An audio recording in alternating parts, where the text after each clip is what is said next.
Tim Wedgwood. The government is facing its biggest campaign of unrest in the public sector for years. Hundreds of thousands of workers in England, Wales and Northern Ireland are striking for 48 hours after rejecting pay deals which they say will cut their standard of living. Ron Hilton is Chief Executive of Staffordshire County Council.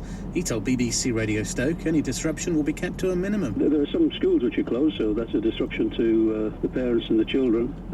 Some of the day centres where some of our more vulnerable people will not get services today in the normal way. But all in all, throughout across the county as a whole, I think we should be able to cope quite well. Crewe and Nantwich Borough Council is still assessing what will stay open based on who turns up for work today, but hope all council buildings will be open. Its Chief Executive is Paul Ansell. Clearly, if there's any health and safety issues or if any members of the public would be likely to be put at risk as a result of staff not being in, then in those situations we will close rather than put people at risk. Unemployment increased by 12,000 in the 3 months to May to 1.62 million. The number of people claiming job seekers allowance rose by 15,500 in June to 840,000. That's the biggest monthly rise since 1992.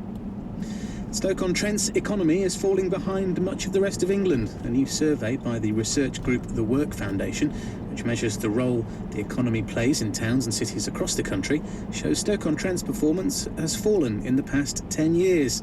It's now ranked 46th out of 55, a drop of 8 places. The Work Foundation says it's one of a few cities that's stuck in a cycle of low productivity with very few well-paid jobs. The group also says these places often have chaotic or complacent leadership. A government minister will today discuss plans for the city's political future.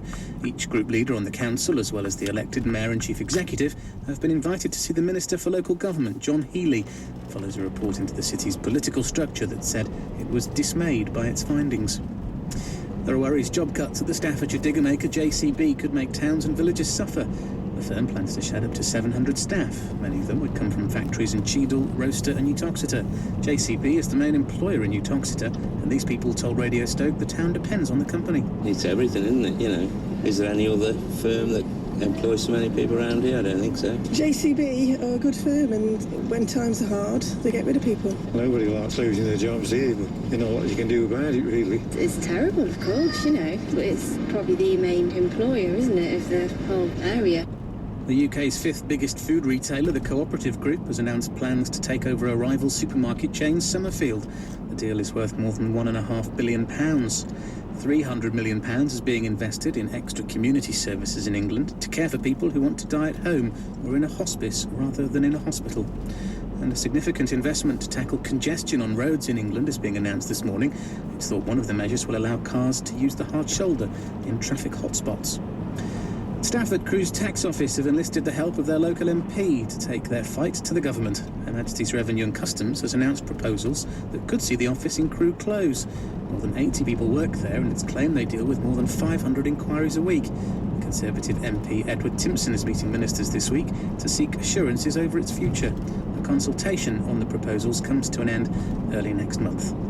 Now the weather for Staffordshire and Cheshire today, mostly dry with some sunny spells, just a small chance of a shower in places. A top temperature of 18 Celsius, that's 64 degrees Fahrenheit. There'll be a medium risk of sunburn and the pollen count is high.